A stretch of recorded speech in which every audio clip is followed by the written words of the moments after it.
साकूर तालुक्यातील वडवड नागनाथ येथील ग्रामपंचायत कार्यालयामध्ये मुख्यमंत्री माझी लाडकी बहीण योजना या विषयावर ग्रामपंचायत कार्यालय सखोल असे मार्गदर्शन करण्यात आले।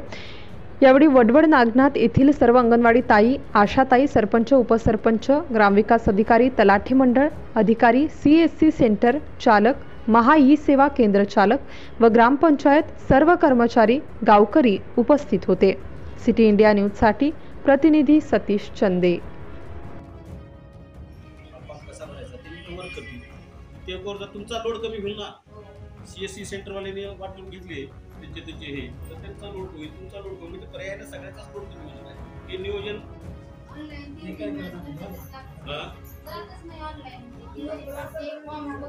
तुमच्या मोबाईलवर ॲप डाउनलोड केले का, विना गेले का? सर्व विषय कसा आहे, आता 2-4 दिवसात सर्व सकाळी 10 वाजल्यापासून 5 वाजेपर्यंत सर्व ओपीडी असते, पूर्ण मार्क विषय असेलच ना। जन्माची नोंद तहसीलमधून आदेश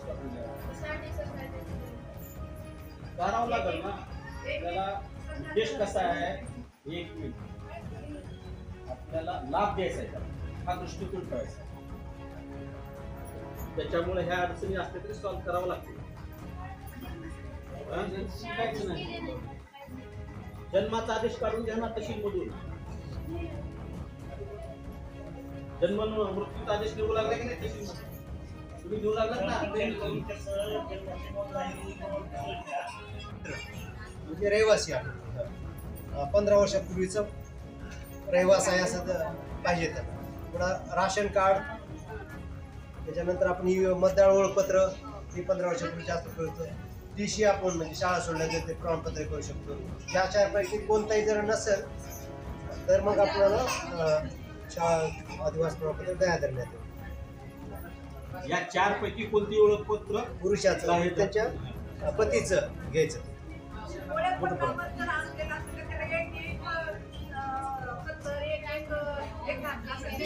हा म्हणजे परत अर्जदाराचा फोटो लागते, अर्ज करायचा त्याच्यावर फोटो लागते। परत हमी पत्र भरून घ्यायचंय, हमी पत्रावर तुमची सही लागणार आहे प्रत्यक्ष त्या लाभार्थ्याची।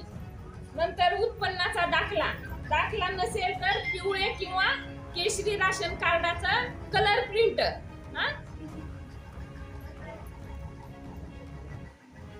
आणि आदिवास प्रमाणपत्र, आदिवास म्हणजे रहिवासी प्रमाणपत्र।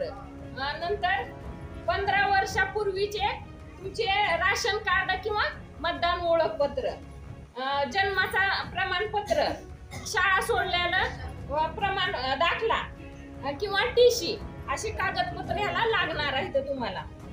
आणि सगळा फॉर्म भरून तुम्ही अंगणवाडी सेविकेकडे त्या दाखल करायचा आहे। कुठेही तुम्ही ऑनलाईन करा, पण तुमचा फॉर्म जो आहे, तुमच्या जी कार्यकर्ती असेल तुमच्या एरियातली त्यांच्याकडे तो फॉर्म दाखल करायचा आहे। म्हणजे आम्हाला कळतंय की तुम्हाला किती कुणी भरला आणि कोण राहिले, ह्याच्यासाठी तुमचा तो फॉर्म आम्हाला आवश्यक आहे। तर सगळ्यांनी एवढे कागदपत्र देऊन आपला फॉर्म भरून कार्यकर्तीकडे भरल्यानंतर कार्यकर्तीकडे द्यावा। त्यांच्याकडे भरा किंवा तुम्ही बाहेरून जरी कुठून भरला तरी चालेल, पण एवढे कागदपत्र आवश्यक आहेत। पैसेच जर ती शासकीय योजना असतील, म्हणजे विधवा आणि कुठली आणखीन परित्यक्त्या, ह्या ज्या बाहेरच्या योजना येतात त्यांना ते पैसे मिळणार नाहीत। जर त्या योजनेमार्फत 1000 रुपये जर तुम्हाला पडत असतील आणि हा फॉर्म भरून तुम्हाला 500 रुपये नंतर ही भरून पडतील, फरकाची रक्कम तेवढी तुम्हाला मिळणार। शासकीय कर्मचारी किंवा पेन्शनधारक जी असतील त्यांच्या घरातील महिलांना मिळणार नाहीत। आणि जी अविवाहित महिला आहे, म्हणजे 21 वर्षाच्या पुढील जी मुलगी आहे, तर त्यांना मात्र एकच असते, त्या घरातील एकाच लाभार्थ्यांना तो मिळणार त्याचा लाभ। अशी